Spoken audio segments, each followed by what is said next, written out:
5 minutes later, the Secret Service came to me and they said, you need to come with us with all of your footage. I'm like, what do you mean? I'm definitely not coming with you now. We have the parade. I shoot the parade and then you take whatever you want after the parade. It's like, and then he went and he came back and he said, okay, Swiss for me is the clock. I should not stay in this country anymore. I just don't find my ticket. And he's like, what do you mean? I was like, I can't find my ticket for the plane. He's like, oh, you can book a new one.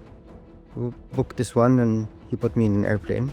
And I left the dawn that was leaving in 40 minutes. Release you, runway 4 left, wind 040 at 5, clear for takeoff. Seat tied, altimeter 0 eyes, we're clear for takeoff, clear for the airspace. Fire protector. My burn rep curve was at 354. That's on. Next picture, 16, 15,000, Thank you for joining me. It's an honor to have you on here. I'm looking forward to our discussion today. I stumbled upon your film Hollywood Gate through an ad that got fed to me on Facebook, and I'm so glad it happened because I think the conversation today we're going to have is really important. I'm really curious to hear about your experiences, and I think we can have a good discussion about really probably the last 20 years, where we are today, and some things that have transpired over the past 2 decades. Thank you so much, Rain, for having me. It's a pleasure being here. Yeah, absolutely. I would like to ask, so I have Patreon supporters and they support the podcast. They allow me to do this. I let them know when guests are coming on. This is something kind of new we've started, and allow them the opportunity if they want to ask a question. So I do have one question that I'd like to kick it off from one of my Patreon supporters, and then we'll get rolling into the podcast if you're good with that. So they ask, given the Taliban's unpredictable nature and constant threats, or at least that's so it appears, how did you ensure your safety and the safety of your team? And did you feel threatened while you spent that year in Afghanistan? Thanks for the question from the person that asked it. And I think the Taliban are people who have been in constant war for the past 42 years plus the 3 years in power. They don't have any idea what peace is inside their hearts, and they are trying to figure this out, but they still don't know it. Up until today, they still feel that the power within them is based on war and anything around war, and this is caused definitely because PTSD is extremely high among them. That makes them extremely impulsive. So at any moment they could be the nicest people, and 1 second they could flip on you. And this, if you've been in the Air Force and when someone is having PTSD, how quickly they could flip in 1 second, let alone the ideology that would allow them to, the ideology and the fear that would allow them to do things they would even maybe regret later or not regret, I don't know. So being among them, I never really felt safe, to say. So if someone asks me if you were afraid while you were being there, I would ask that question, if you ever felt safe while you're being there, because at any second they could flip on me. I had with me only one translator. I was actually more afraid for him than I was afraid for myself. We had to pull him out of Afghanistan, and now he's based in Berlin as well, here with me where I'm based. I'm based in Berlin. And during the process of shooting, I didn't speak the language. So this guy was incredible in the fact that he, the first time he actually translated something bad they said about me, I freaked out. And as someone in danger, I externalized everything on him, saying, hey, you're trying to make me afraid or what? Don't translate these things to me. And he took it extremely serious. So for the rest of the year, whenever Taliban said something bad about me, it was never translated. I only started to discover those things in the edit. So when he left the country, came to Berlin, and he arrived, and I was like, hey man, come here. Why didn't you translate those things to me? He said, you've asked me not to translate things. And I was like, are you kidding me? That's a lot of things. He's like, show me what you have. So I showed him, and we made a sequence of course, in the movie, not everything made it out. We filmed 220 hours, and it's only 1 hour and a half. So we made a sequence of the things they speak bad about me, back to back. So I showed him that, and then he laughed. I was like, what's wrong? He's like, that's only what you recorded. It's nothing from what's being said. I'm like, yeah, but why didn't you translate those things to me? He said, you've told me to not translate that to you. I was like, yes, but that puts you in a huge amount of pain, and you're carrying the weight of suffering and danger for both of us on your own. He said, don't mind, don't worry. I would put my back for you on the line. This is the nature of Afghans, that whenever you work with them, they trust you. They would put their backs for you on the line. And unfortunately, these were the guys that were left behind. I I'm trying to remember. So watching the film, because I screenshotted several things. I did not screenshot the threats, but I remember there were definitely some instances that made it into the film where people were saying, I don't trust reporters, I don't trust journalists. Be careful what you say in front of him. The things that do stand out, like, you weren't. They didn't want you to film the airplanes. They didn't want you to embarrass them in front of the Chinese. I know that made it into the film. But what were some of the threats? Were there any like death threats or threats of doing harm to you or your team? There is the one that made it to the movie. If his intentions are bad, he will die soon. And actually, when they said it in the language they said it, they didn't say it in a direct language. They used a very specific language that we had to have a specific translator from that region. That when he heard it, he said, "Actually, he's saying if his intentions are bad, he will die soon." Because they didn't say directly he will die. They said we will kind of bury him under the he will take him and put him in the desert, and he used the metaphor for burying someone in the desert basically. And there were a lot of things that I really didn't understand because of the traumatic events back then. I really didn't want to ask Adel what are the other things that were being asked, especially that he came after me. I was having a lot of therapy, and then he got to Berlin when he's still freshly traumatized, still freshly coming out of the experience. I didn't want to sit with him and say, "Hey man, tell me what's happening," and he's still going through therapy. So I wouldn't go and try to bring him back to these memories. Even a few days ago, I tried to sit with him and watch a sequence of the movie. He left the room. So he's just coping up with being here in Berlin. Man, yeah, a lot to unpack there. All right, I want to back up to what inspired you to do this, what put you on the path to go and film Hollywood Gate, what it is, and what you hope the audience would gain from it. So after the 20 years of war in Afghanistan, when everybody was leaving the country, and these scenes were happening in the airport where everybody was just running to the airport and trying to escape the country, I found a way to be one of the ones getting in one of those empty airplanes. And I basically was able to convince the Taliban to film them for a year, filming with their inner circle with the head of the Air Forces before he's become the head of the Air Forces, Maulai Mansour, and a lieutenant at Kabul Air Base inside the previous CIA base. I don't know if it's a CIA base because the CIA hasn't confirmed that, but I know it's a CIA base. And so we follow this Maulai Mansour as he finds, and his guys find American weapons left behind, tries to fix these weapons, and their plans, what they intend to do with these weapons that were left behind.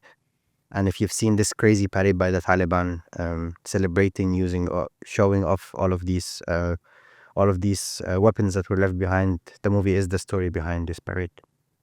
Yeah, it's a great film for me. I'm so, again, glad I stumbled across it because I think it's very powerful and a keen insight into what transpired immediately after the Taliban gained full control of the country to a year later of kind of what the country was looking like. I would like to back up and begin for the inspiration for the film Hollywood Gate. And, you mentioned it, and it's, to me, the technical side, even just like the details of like, all right, just getting into Afghanistan, getting to the Taliban, to a person of power, soon to be power, and convincing them. How did you navigate this road? What inspired it, and how did you navigate the road to step foot into Afghanistan? I think what inspired me is what really brought the story to my heart was these images from the airport where everybody was running, and you watch these images and the fear in the eyes of the people was keeping me unrested.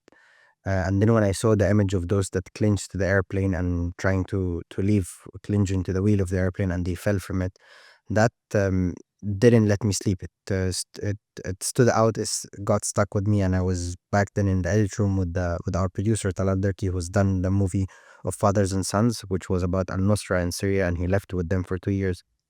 And I told them, hey, I think let's work on that. And at that time, I never told them that I worked in journalism because I wanted them to consider me as a filmmaker. So I was editing his film, and I was just showing the artistic side of me, but never mentioning anything about my previous work as a journalist.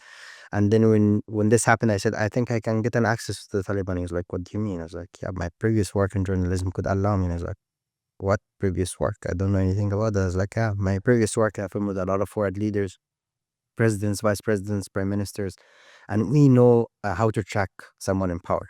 There's always a way of reaching the middleman that makes you reach to the people of power. And he was like, yeah, if you could do that, then I think this is going to be a very strong film. I didn't have the intention to go and film Hollywood Gate. I had the intention to go there and make a movie about the Shura, which is like the Congress of the Taliban, how they make decisions. And I wanted to film it for like 2-3 weeks in the beginning when they saying, oh, we're going to be open, and then them closing, and just document this phase of the world falling for the fact that the Taliban are saying we're open today and leave. This was my intention. And I think, like, from journalistic background, this is a possible plan. So I hit the road. I speak to my business partner and our executive producer, Mohammed Al-Banna, and I tell him, hey, and he was my previous boss and my previous work. I was like, hey, man, should we try to do that? Track down the guy, arrive in Kabul. The moment I get to Kabul, I'm calling the fixer or the middleman. Hey, I'm here. He's not answering. Calling him again. He's not answering. And during the time when I was talking to him, I asked him to put me in contact with a Talibani translator that speaks Arabic, because I wanted to go to the Taliban with someone from them that they can know, okay, this guy is coming here, he's staying with us. He even got someone from us accompanying him. So I arrived there, it's me and the translator. I asked the translator to call the guy, he doesn't answer. And then I get an Afghan number, I call, he answers. I said, hey, here's Ibrahim. He closed the phone.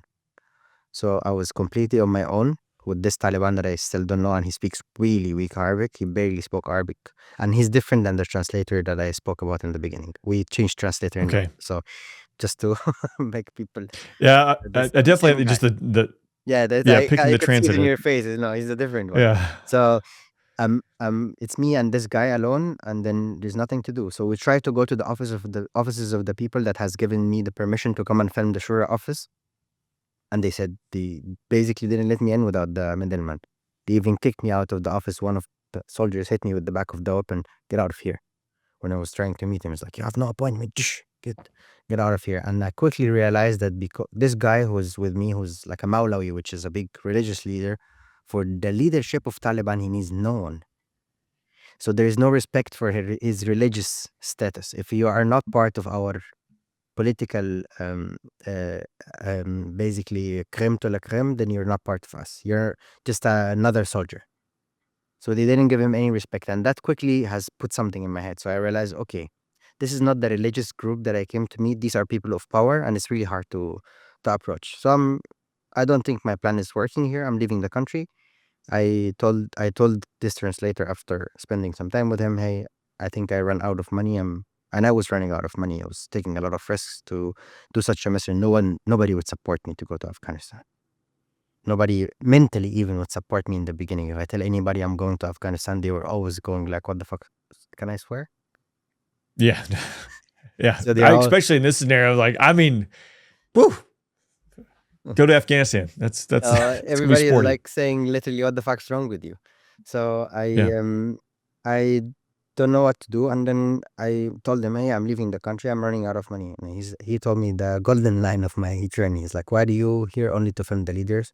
Why didn't you film some of the Taliban? And I was like, what do you mean? It's like, you didn't need the permission of the leaders. You can just go and film some younger Talibans. And these guys, their story deserves to be told. So in my head, I'm like, I'm going to film with some younger Talibans just coming to Kabul, film a small story, and then take myself and leave. At least I made the money of my trip. So he took me into the airport. And when we're getting there, I realized this is not the civilian airport. It is the military airport. And once we go in, left, right, and then we enter, the door closes, and I'm reading at the door, Hollywood Gate. And at this moment, everything in my head shifted. I'm like, I don't know where am I? I don't know what am I doing here, but I will do whatever it takes to just stay in this place. I want to make a movie about this space. Taliban are living inside Hollywood Gate. It was directly, the idea was like this kind of a Greek theater, a room, you enter the players play and then they leave. This idea became crazy in my head. So I went inside, filmed a bit with them, and then met the younger Taliban, Mukhtar, the younger lieutenant in the movie. Speak to him a little bit, Mukhtar, and then he likes the idea of filming with him. I was like, but I will film with you for a year. He's like, but if you want to film with me for so long, you have to have the permission of my Amir. I was like, okay. I go the next day. I meet his Amir. Amir means leader. So I meet his leader and he says, yes, okay, I don't mind, but you have to take the permission of my leader. And then my leader. So a week and a half later, I'm meeting with Maulai Mansour, who's just coming to Kabul, not even appointed as the head, or not announced yet that he's the head of the air forces. And I'm meeting with him and I'm asking him, is it okay to meet Mukhtar? And back then, even he was like a journalist approaching me. Yeah, you can come and meet me directly, like in the same day. We approached him. He's like, yes, come in the afternoon. It was really early on that he was surprised that there is a journalist that knows about him. So I sat with him and I said, I would like to film with Mukhtar. And he was like, so his face wasn't happy that I'm not coming for him somehow. It's like, would you mind if I film with you too? And he's like, yeah, of course you can film with me too. For a year. It's like, what do you mean for a year? It's like, I'm not doing journalism, I'm doing a documentary. It's like, what would you film for a year? I was like, I don't know. I'm going to follow you for 1 year and whatever happens, you're establishing your country. I want to follow this for 1 year. And he was like, okay. This was the initial thing. So I got the permission of the guy. And then I needed to go to the government, meet everybody, whatever, to get the paperwork that allows me into these spaces.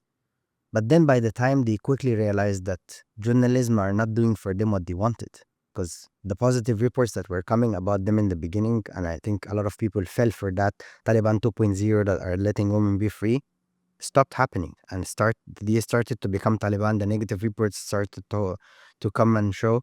And then you quickly realize these are not good for us. We should not let reporters around us. And every now and then a report would come or a short documentary that would come about them that is very bad, showing them very bad. And then they directly point finger to me.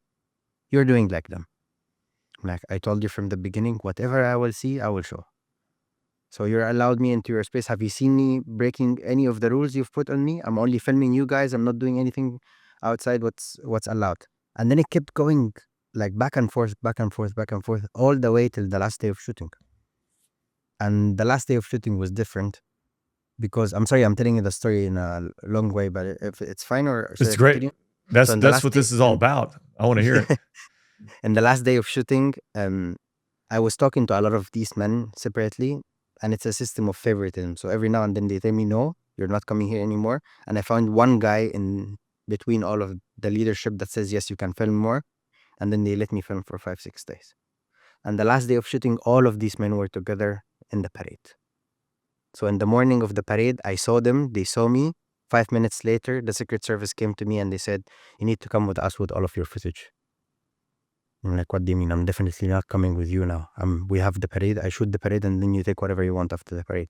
It's like, and then he went and he came back and he said, okay, they said you can film today, but tomorrow you bring all of your footage and come to us in the office. And this was for me is the clock. I should not stay in this country anymore. So in my head, I'm like, okay, this is my last day. Do whatever you could, film everything, and just run to the airport and pray that there will be an airplane that takes you out of here. So I finished filming the whole parade and I went a bit crazy in that day, filming them fighting each other, filming him slapping, not caring much because I'm leaving. I'm already anyways in if they stop me at this moment, I'm anyways in danger. So I would do extra things, go to the parade and go on the podium with them because it's my last day. I'm either making it or breaking it. And then after the parade, I went directly to the airport. Luckily, there was this guy standing there that he knew me because I filmed a bit in the civilian airport. He knew me. And he was like, oh, you're okay? And I was like, I just don't find my ticket. And he was like, what do you mean? I was like, I can't find my ticket for the plane. He's like, oh, you can book a new one. Book this one. And he put me in an airplane. And I left the one that was leaving in 40 minutes. Where'd you go? I went to Dubai, telling them that I'm going to Dubai. And then I went somewhere else with a visa as if I'm going to that place. And then I went to Dubai and then to Qatar and then to Berlin. So I went to 3 different places that if they are looking for me in Dubai, they don't find me. If they are looking for me in Qatar, they don't find me. And then I'm in Berlin. That paints a lot of context. When I was watching Hollywood Gate, obviously the beginning, it's still a lot to dig in here, but big picture, watching Mansour, the beginning of it as they're forming the Air Force, and there's a really tense moment of finding these pilots and bringing them back in, but fixing the plane. So you're kind of watching them go along. But then as you're talking about the kind of the capstone, the final day, the parade, which everyone saw across the world, of them driving MRAPs. I like to talk about the Suicide Squad on motorcycles, the planes. I mean, it's wild. But that day, it seemed like it was very tense because I guess he's bringing people to the airport, the Taliban leadership, flying them to the parade, but then other Taliban or people get on the helicopter that shouldn't be there. And yeah, they're beating them. They're pulling them off. They push them out. There's a fight that happens outside the gate, or a lot of unrest that happens outside the gate that's shown there. So it kind of that timeline, I guess, is that the theme or the feel from when they took over? And happy is not the right phrase, but like you said, it was Taliban 2.0, and they were trying to present this positive picture to a year later at the parade, this tension, this aggression, this fighting that is kind of back. So is that kind of how, am I getting it correct? Is that how it felt? Of course, they moved from people who are happy to the presence of some foreigners and caring because they wanted a lot. They were dying for the recognition, to be recognized as a government, and they saw that the change of governments and the fact that Trump left, who they dealt with for the whole time of preparing for the whole thing, and then now there's Biden, and Biden is not agreeing with giving them what they wanted, or the whole thing went to mess. So they started to realize that there is a change and shift from the American perspective towards them, which is now it's question mark what's going to happen when once Trump is back again in power. So this has made them change from the way they are dealing with things and being like trying to be appreciated or try to adhere to the international requirements to people who doesn't care about anything that's being said outside. So they become more who they are today, as you see them going very far of even forbidding women from speaking in public, reciting Quran loud, things that even Taliban 1.0 didn't do. Taliban 2.0 are doing today. In the film, I know it made it there. She wasn't shown, I don't recall, but she was working in the front office. I assume she was doing some kind of administrative work, but as he's signing the payroll, he's questioning the fact that there's a woman on the payroll. He said, why was there a woman on the payroll? I was like, we're still paying them their salary. They don't come to work, but we're still paying them their salary. I was like, just marry her to one of my guys. Yeah, right. I mean, just so simple. I mean, I guess, what other examples did you see? The thing is, Taliban are really important. Like, they are men at the end. They could try to claim whatever they want to claim. They are men. Men are simply horny. And men who spend a lot of time in caves, hidden, have not seen women, and then they come to the city, they are hornier than any other men out there. And then they try to claim that whatever decisions they make is based on religion, but it's just based on the fact that they cannot control their guys. Their guys, if they let the women be free out there, their guys will be the ones doing problems. They will be the ones that cannot control themselves. So to control their own guys, they force women to stay at home. They force women to not basically interact, because these men don't know how to deal with women. And unfortunately, it's a horrible ideology that they are backing it up with claims that this is religion. And even within themselves, a lot of them don't know that. And this was a surprise to me, is that many of them don't have this ideology that they are having, like this extreme ideology against women. And there's this scene in the movie when it's like, that's Kabul, when they forced women to wear the face mask on TV, and the guy was like, yeah, that's how Kabul should be. And the other one, which is a Taliban as well, says, no, I don't like it like that. That's wrong. Is that the scene where he's describing the chocolate, like the chocolate falls on the floor? And he makes this analogy to teach them that, yes, women are like chocolate. If chocolate is open and it gets dirty, if it's still closed, it's still clean, and you don't want to eat a dirty chocolate. Unfortunately, for the woman is a source of food or whatever it is. But then some of them don't agree with that. Like the guys were sitting in the room laughing at him because they basically don't agree. But he's the leader. They got to agree, because when it comes to doing an action, they have to follow whatever rules that come from the leadership. But within themselves, many of them don't agree with those things. And this was the biggest surprise to me, is that even they keep saying Sharia law, Sharia law, Sharia law. And then you get this guy that says, from them, when they force women to put the face mask in the same scene, he says, I hope that the new law does not contradict with the Sharia law. So it's like, huh? You don't even know why you're preaching, man. Just go have fun, do something else, Go to the therapy, get some treatment, and do something else other than just trying to make the world miserable and make participate this much into bringing hatred to people like us, people from the Middle East, making us pay the price of what you do. Were there any tragedies that you witnessed while you were there that stick out in your mind, or did they kind of, I guess, shield you from everything that was going on or they didn't want you to see? In the beginning, they were doing like a lot of house searches.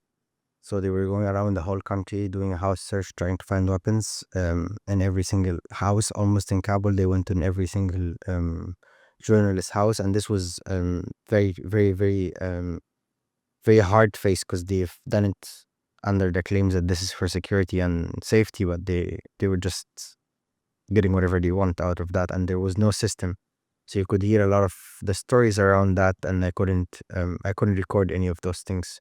I was kept away, and also the other decision I made is that I'm not a big fan of violence pornography. So I don't want to make if there is something that's happening in front of me, and there are people included that you see something happening to them, I wouldn't want to film that. So in the movie, there's this mission which was not one time, it was a couple of times, when they go and they hunt down for basically trying to capture the resistance that are still active in the country. So they go out in hunts and try to capture them. And whenever they tell me, you stay, you don't come with us, I never try to even negotiate or try to convince them that it's good for them that I come, because I don't want to show violence. The scene, and if I understood it correctly, because the feeling I got from it wasn't good, was when I believe it was 5 or 6 pilots that they were looking to find. And I'm assuming this is kind of in the early months, once the Air Force they're getting the planes, they're fixing it. Now they're trying to find their pilots. They found these guys, and they're standing in the office and basically saying, they had the one guy and they're asking him, can you vouch for your former students? And it's a lot of silence. And he does say something, but in that moment, I mean, I would interpret that as this is life or death for these guys who are sitting here, and their loyalty is being questioned or brought to question. And he says at the end, if there's any chance of resistance to rise or a coup to happen, you would be the first. And then he didn't want to continue the sentence, and he said, I'm never going to allow this when I'm here. And these guys are being called back to their job, because if they don't go back, they are being called that they have gone AWOL. Taliban learns what's the meaning of the word AWOL, use it to the maximum. If you don't come to your work as a military person, if you're in the US and you don't go to you don't go to your duty as a member of the army, you go to prison. No, it's no different. Right. So Taliban are learning that these are people that are registered for the government, and even they were left behind with all of the what is it called, the one that takes the words come from my head, this one that the fingerprint. So they were left, the fingerprint machines were left behind, and the Taliban could know from the fingerprint machine and the names who was enlisted in the army, and they started to bring back the people that were in the fingerprint, and they could know if this one was extremely dangerous. We put them on the side. These are infiltrators. These ones we let in because they were not as dangerous, and then we say we give everybody asylum. But what's the meaning of this asylum? I give you an asylum, but you have to go back to your work. So basically, whatever energy you were using against me, now you're forced to use for me. And if you don't do it, you're going AWOL. So you're forced to come and work with me. And these pilots are pilots trained by the US. And the big question of why were these guys left behind? Some of them didn't want to escape because they want to stay at home. I know I heard stories from one or two from them that he didn't want to leave his dad that's dying. And these are like 21, 20 years old kids. They realize that most of these pilots are really extremely young, excited kids. And his dad is dying, and he's like, don't leave me behind, but I can't take you with me to the airport. Then I stay with you. And now I'm working for the Taliban. He doesn't, like the guy that I spoke to, he doesn't really realize the full spectrum of what he did to himself by staying. But he said, I couldn't leave my dad. And the fact that the leaving was done in this way, living that way, you could have done things completely different. And it's not just to blame the last administration, because we know very well that both administrations, one planned the failure and one did the failure. But in collection, it's both of them have worked together in continuation of making Afghan reach where it is today by making the Taliban who they have become. And none of them can sit and on the other side and point fingers. You know, the picture of Spider-Man, of each Spider-Man pointing to the other Right. one. That's how they feel to me, Right. both of them saying, it's you, it's you, it's you. But in reality, both of Right. them did this for sure. If we looked at just the withdrawal from Afghanistan, which we've talked about on this podcast before, if we had backed and peeled the onion back a little bit, we could have not painted ourselves in this corner and forced that situation to occur. And then if we go back even further, like obviously this quagmire is not just out of the result of one decision or one administration, et cetera. It's decades in the making. I think it is something to do with the foreign policy in the first place that allowed such a war to go in. And this is part of our impact campaign, is that we talk about how could you have such a foreign policy that allows such a war to go in without having a clear end goal. Because as we understood back then, it's a war against terrorism, which meant in the beginning ending Al-Qaeda, which Right. I've met people from the army that were involved in Afghanistan in the beginning. I said there were reports coming out of the army to the government after 3 months that our mission here is over. And yet there was a shift somehow suddenly from fighting Al-Qaeda to fighting the Taliban to bringing democracy to changing the world. And then comes this new colonizing kind of smell that, I miss the old days somehow. And then it keeps dragging for 20 years until we reach where we are today. Yeah, into nation building, which turns out we're not good at nation building. And it's not just a cookie cutter approach. I think Afghanistan, it'd be nice obviously to go back in hindsight. I think Humpty Dumpty fell off the wall and there's no putting him back together again, unfortunately.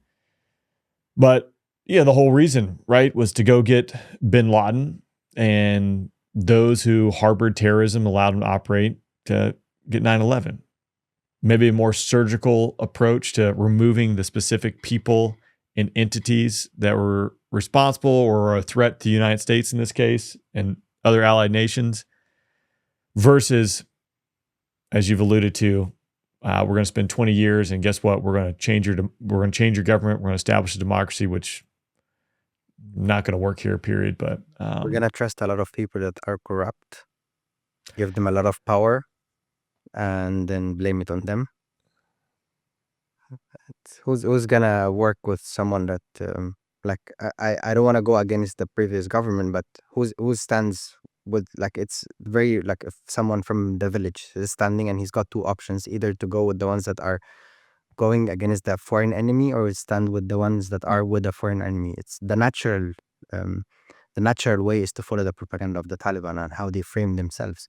So this 20 years, you've come with the plan of ending ideology of terrorism.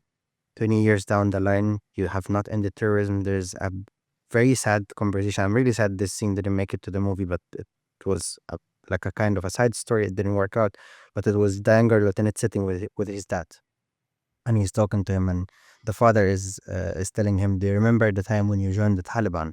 He's like, yes, I was only 13 years old. He's like, yeah, back then there was only 5% of this village Talibans. Now we're over 95%. And the guy is less than 30 years old. So in 16 years, the Taliban went from being 5% in a village into taking 95%. That was during the war. This was the time that was fighting terrorism, ending terrorism. The Taliban went from 5% supporters in the village to 95%. So this is ending the ideology with the weapon. You're just literally feeding the ideology, the fact that you could become yourself, you could become the victim. And once you play the role of the victim, the support you can get is endless. Well, I think too, if I try and put myself in one of their shoes, if someone comes here and they kill my neighbor or my uncle gets killed in a raid. Maybe he was bad. Maybe he just had a different ideology. He didn't like, the country that was coming in. Like, you've converted me. I'm now going to become more of a believer and more aligned with them, which is exactly what happened. And if you think, if we think of, if everyone, even if every, person that was targeted in Afghanistan was, as we just call it, like a bad guy, if they were a terrorist and they wanted to do harm, if you take them out, nonetheless, there's family, friends, neighbors who see them as a family member, a friend, as a neighbor who is just taken out by a foreign nation, a foreign entity. Like, I think naturally it's a pretty easy line to draw between the two of like, which side are they going to pick? And now you've just emboldened, as you've alluded to, from 5% to 95%. And I'm sure that translates across a decent amount or numbers like that and that trend across Afghanistan. And actually, you really don't know what's the solution for something like that, because weapon is being used as the solution for problems which could be without weapons. And at the moment, if you look at Afghanistan and the situation in Afghanistan, what kind of treatment are the Afghans getting from the West? That the people who were being saved, the people who were being built and replacing their country and giving them the only thing they have today, Afghans, is for the first time in their life they have peace. An Afghan can walk in the street, not being afraid that he's gonna be bombed, which is not really 100% because ISIS has started to play around and fuck up with the system of the Taliban, which is normal. And then soon even you will see the Talibans going against themselves because they are not like one hand as we expect. But these guys did not see any kind of improvement in their life today within that. And what do we get out of that? And the women that are stuck at home with the rates of suicide going higher and higher and higher, numbers that Afghan women didn't have before. Because what would a woman live for? They are living in hell, basically. And the West, the US and the NATO countries who have participated for 20 years in there, deal with the situation of Afghanistan as a kind of charity. We're gonna give you some money, feel good. So I'm gonna destroy your house and give you a tent, and you should feel good with not even a tent. I'm gonna give you a blanket to pass through the winter and some food that lasts for 1 week, 2 weeks, and that's it. But in reality, this is not a charity thing.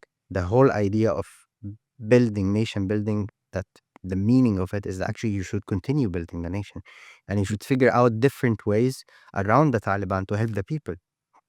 And do you think if the leadership goes to Taliban and says, hey, let's keep the people out of our fights, let's have our dispute among each other, but the people are not part of this game, the support should go to these people, the Taliban would sit there and say, no, we don't want that?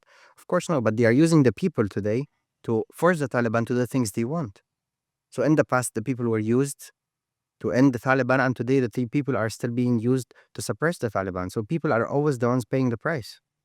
The people who don't care about anything, have nothing to do with war. And I will just tell you one of the stories of, we had a big team of translators, and one of them is a hugely traumatized guy, and you could feel pain in him the whole time. And during the phase when we were editing, he got to do therapy. So one day he came and he started to speak out what's going on with him. And he said when he was 3 years old, his dad was killed in front of him as a collateral damage. His dad had nothing to do with the war, but he saw his dad dying in front of him. He said since that day, he couldn't get over it. A kid seeing his dad dying in front of him, 3 years old, and the claims is that we're saving that kid. Actually, the claims is we're saving your dad. But your dad's sorry he died, and we're not giving him anything back, and you get to spend the rest of your life traumatized and living in the trauma of war. So this is the outcome that's happening now. And put on top of that the Taliban are having the country with all of these weapons that were left behind and not completely destroyed as they were claimed to be, because they were basically able to fix them, and the Taliban were able to fix them. They didn't bring like American companies which benefited a lot from the war they didn't bring them back to fix it. They figured out a way to fix it themselves. And no one is doing anything for Afghanistan, and even nobody is speaking about it anymore because it's not a hot topic. There's the war in Ukraine, there's the war between Palestine and Israel. So these are more important topics to mention. And if we're gonna talk about other topic, we're gonna talk about Syria, because these are other things that we're not involved in. But talking about the Taliban and talking about the war that we're involved in, about our mistakes, it's a big thing to do, I guess. But the suffer is on both sides. Yeah. Soldiers that went there, the number of suicides, the soldiers that committed suicide when they got back from suffering from PTSD, or the ones that decided to leave life and now are living in the streets. You could tell us about those stories, but the suffering among them is very high. And these are the people that I keep meeting throughout the road of promoting this film, and they are suffering extremely. The ones who would cry the loudest in the screening rooms would be American soldiers. What are your thoughts after spending a year of your life, in Afghanistan under Taliban rule? I didn't get to spend the year in Afghanistan. I got to spend it in Taliban's world. And also what you figure out quickly is that when the US went, they built these bases and spaces around themselves when you don't really go out and see the people. So you don't understand the culture of the people. You're just bringing your own culture here, and you think this is the right way. You have to follow me and live this way.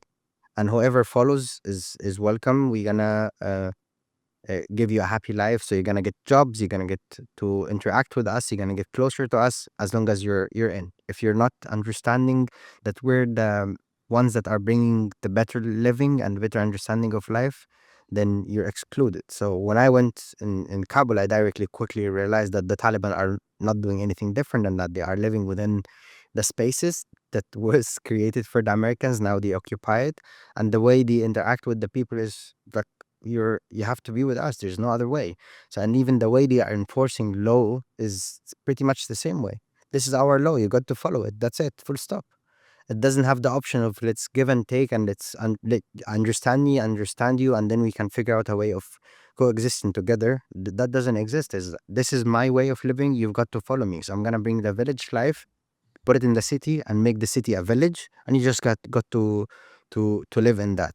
But I'm just also gonna use the cars because they are very nice cars that were left behind. So we're gonna take them and ride around in those expensive cars. And iPhones, yeah, we all wanna have iPhones, and it's infidels that made them, but it's good for us, so we use it for ourselves. And then you start to see the capitalism within and that's the difference between the previous Taliban and the Taliban. So they have this capitalistic mentality, and the corruption is easily getting into them because they really could understand the material and the importance of having the material. And the more you possess, the more you're happy. So they are like now collecting and possessing, and that's what I saw is that them trying to possess more and possess more and possess more, which made them even again weaker than they could ever see. And in the movie, you could see the transformation of the main character, which Maulay Mansour. He starts the movie as someone that believed in himself completely. He was 100% sure that he is the change.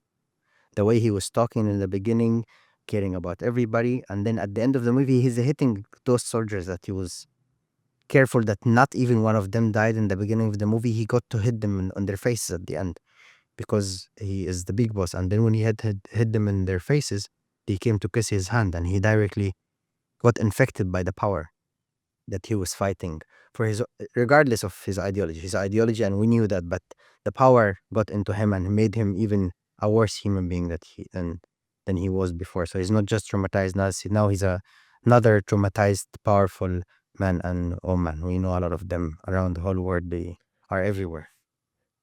Do you know his backstory? He was basically, Maulay Mansour is considered to be the most dangerous Tajik in Afghanistan. He's from Badakhshan, and he is the leader of Taliban's army in Badakhshan. And in the past, Badakhshan was never under Taliban's control. It was always with the Afghan national army with Masoud. It was under the Masoud's army. And then Maulay Mansour was the one that made Taliban take power over Badakhshan. And today he's not just the most powerful man in Badakhshan, but also they have given him all of the Northern Alliance sect. He's having his own army now that's responsible for this whole part. So he is basically the Masoud, but Masoud that belongs to Taliban. Like he's as powerful as Masoud, but he belongs to the Taliban. Okay. But the Taliban, I mean, based upon his, I guess, performance in taking over that region, that's what elevated him to the spot to lead their air force. Of course.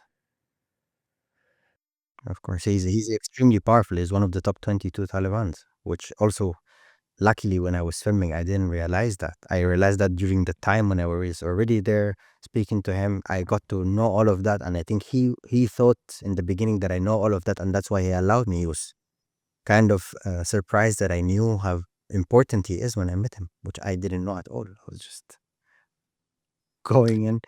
I got to understand that through the road. I didn't know how powerful.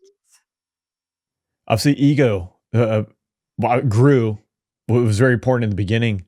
Did you interact with any other of the top Taliban? Because I assume that's probably a common theme. Of course. You have all of these men doing whatever you want. They sign the paper. You do everything. You just need to put your signature. They even stamp for you, like the scene in the movie. He doesn't take the stamp and do it himself. The guy does the stamp. Right. He just needs to sign. Sir, this is for this. You want my signature? And even he doesn't. He can do this and this. Take off his hat. More paper to sign. Oh, yeah. I'm so tired of being so important. Of course, that ruins anybody. If I come and do such a small scene to you, which is what he gets for a living, it's really easy to grab. Power is very dangerous. If I get it, I might be dangerous myself. Like it takes way more effort to stay against falling for the power than actually falling for it. Yeah, not an easy thing to do. Did you see the Chinese there at all? You saw them in the movie, no? They are in the parade. Well, I didn't see the Chinese. Maybe I might have missed it because the one comment where he said, he better not embarrass us in front of the Chinese. So back then when I was shooting, Taliban was not part of, they did not have this deal with China that China's going to receive their ambassador. And by the way, the ambassador now in Taliban, he's in the movie as well. Like he comes in the movie that became the ambassador. He was the assistant of the spokesperson. And now they moved him to become the ambassador of the Taliban to China. Okay. And he's officially recognized there. Yeah, I guess a two separate parts. Yeah, because obviously at the parade, you have the Chinese there wearing their mask. You have the Iranians. And you have the Russians, I think, are the three main countries that you showed. Iranian, Chinese, Pakistani, Russians. Outside of the parade, did you see Chinese influence or interactions? There was definitely in the civilian airport. There is a lot of foreign influence. In the civilian airport, there are a lot of foreign hands in there, helping them or whatever. The vacancy that was left behind from the American companies is being taken over, and you know how much money was being made there. So other investors come, and it's a full country. It's a full country that you could try to invest, and you have a lot of corrupt leaders from the Taliban that you could just put in your pocket in 5 seconds. I assume, based on what you said, you were planning on probably staying a little bit longer, but the parade, it seemed like they had decided this was it for you with the Secret Service coming to you and wanting to review your film. What changed or what transpired that you think initiated that? That all of these men sat in one room. There's also it's my analysis. It might be completely wrong. It might they just saw me and you were like, okay, we have to know who you are, and they might not have known me at all, and they said, how come you're here filming the parade? Or it might be what I expected, which all of these men that I've spoken to separately, convincing them to convince each other to let me in, were sitting in one room. So they finally sat together and had a conversation about me. And I don't think this conversation was like, this guy's doing a great job here. I don't think that was the conversation, because the thing is, they were hoping by the time that I would actually like them, like their ideology, become somehow affected by that. And then my outcome, the film would have that. So they would actually be even extremely hospital. They would give me the best food I could have. It's all a ways of making sure that this guy, by the time he gets to spend some time with us, he would realize that we are the representatives of the real Islam, and he should just follow and be one of us, which didn't happen. So by the time they started to dislike me, like, why can't you just become one of us? Why are you still you? Man. They didn't review any of your footage or want to review any of your footage like prior to this point? No, they would review on the spot when I'm filming every now and Okay. then and show us what did you film, or put it on the laptop and let us listen to what you recorded. Things on the spot that are always easy. And I quickly actually realized that they really like looking at themselves. So it's like filming a model and she wants to see how she looks like. That's how Yeah. they were approaching me and show us the footage. So I would always show them like close-ups of the eyes or very nice looking shots taken from down that makes them like themselves more, because that's what they were looking for. So I gave them what they wanted, and they would just focus on that. And even if they get to the picture that they look really nice and they don't comment on it, I say, "Hey, you look very nice here." And then all the guys around were like, "Oh, show us. Ah, yes, you look, yes, sir, you look very nice. You look, Maulo, you look very, very, very good looking." And everybody wants a piece of his approval because he's the big leader, and everybody wants him to look at them and smile. Even in the movie, you have the other character printing his picture with him to put it on the wall of his office. So that's how it works. You know the big leader. Is there anything that you wish had made it into the film or wish you were able to capture that you witnessed that wasn't able to be shown? I think when I went to film, I went to on my own, and I was supported by our producer and co-writer Talal Dirki and our executive producer Mohammed Al-Banna for most of the shooting phase. And then we were joined by the team that did the documentary Navalny, Shane Boris as a co-writer and producer, and Odessa Ray as a producer, who you might know. They did the documentary about Navalny that won the Oscar. And they brought on board Atanas Georgiev, who's a brilliant editor, and Marion Tour, and we were supported also by Sahara Karimi as an executive producer and Dan Baker. These are incredible big names in the filmmaking industry. And when I would sit with them, show them the material, every one of them would see something beyond what I'm seeing.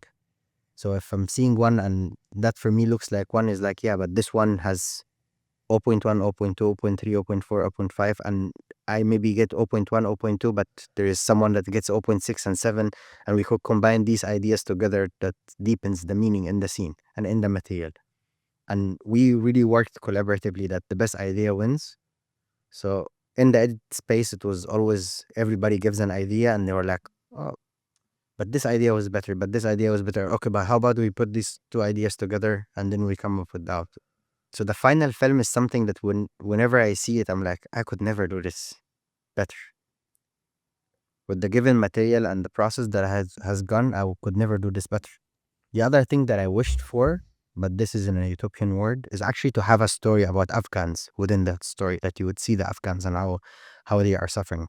But we took this decision consciously in the beginning that we're not filming with civilians, because whoever we film, we're putting their life in danger. And we don't want to put anyone's life in danger. That's the only reason why we didn't want to have civilians in the movie. I could have sent another cameraman to film with civilians and mix the footage together. But that decision we took not to include it. So in a utopian world, this movie would have, if it's fiction, then it would have a story about some Afghans that are being forced, and one of those Afghans would become one of the pilots maybe that are now forced to work for the Taliban.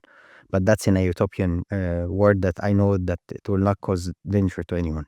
So a fiction story. It is a really powerful film. Hollywood Gate. Where can people watch it? It's available in the US for the next month on Jolt, jolt.film. Maybe you can put the link in the description. And it's now doing awards campaign, so it's been nominated for some of the awards, and we're doing an impact campaign, and hopefully that will allow us to sell the movie to one of the platforms or one of the channels that would buy the film. Of course, before the elections, the movie was tied somehow to the elections because it shows the failure, and then people would consider it as a part of Trump's campaign, which they tried to approach us multiple times, which we refused, because we don't want to be taken as a partisan problem. We believe that the problem of Afghanistan is a 20 years of war problem, foreign policy problem that allowed this in the first place. So we haven't sold yet to like a platform where you could watch it, but you could watch it like it's an online cinema. Jolt is an online cinema. You could watch it there. Yeah, I'll absolutely link it down below. That's where I watched it. Again, really powerful film.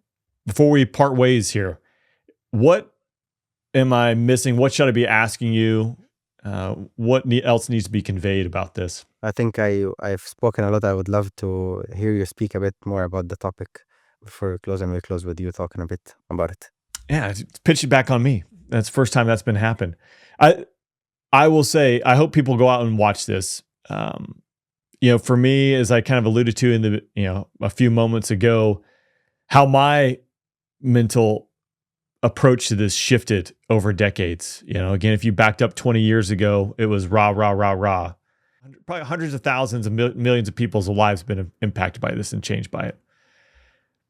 No one's really talking about it. Hollywood Gate, I think, it's the most detailed footage, documentary, information that has come out of Afghanistan since the U.S. withdrawal that paints a picture a bit of what's going on inside that country. And as you said, do you purposely left out civilians? But it's not hard to draw conclusions and see how people are being treated in the film to what life must be like if you're not inside the Taliban, if you're not inside the military, etc. So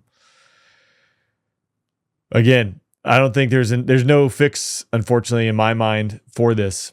This is a problem that we'll deal with for decades. And again, there's lots of suffering that surrounds it. So it's kind of depressing. It's kind of depressing, but I think the fix comes from people in power deciding to put ego aside, realizing that this is a mistake we've done. And as the world was able to convince Germany that they were the bad guys in this story, and you have to do something to fix the problems you've caused. Not to that extreme, of course, but this idea, this example that we're living in Germany today, every German is going against. I live in Germany, so I'm giving the example of Germany. Every German is going against, like most of the Germans are being educated every single day. We should not let anyone with this extreme ideology come again.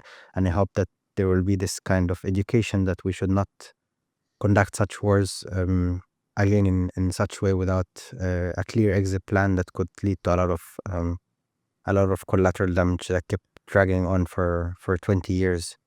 And we all know it had no plan. And the reason why it's become clear, because the end of it is the opposite of why it started. Ibrahim, thank you for joining me today. Thanks, I will Archie. have your links down below. Again, encourage everyone to go check out Hollywood Gate. I think it's an incredible film. It's powerful, and I'm glad you did it. I can't imagine the challenges you faced, and man, like hats off to you.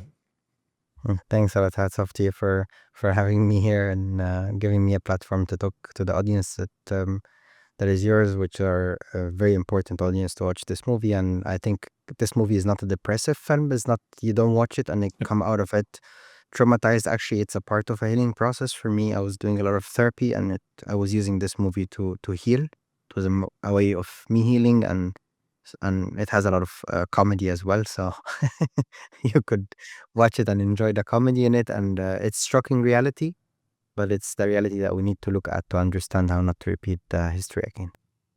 Yeah, you absolutely nailed it. It's not depressing in the sense of when you're watching it, but maybe like for me, thinking about all the process, but it's educational.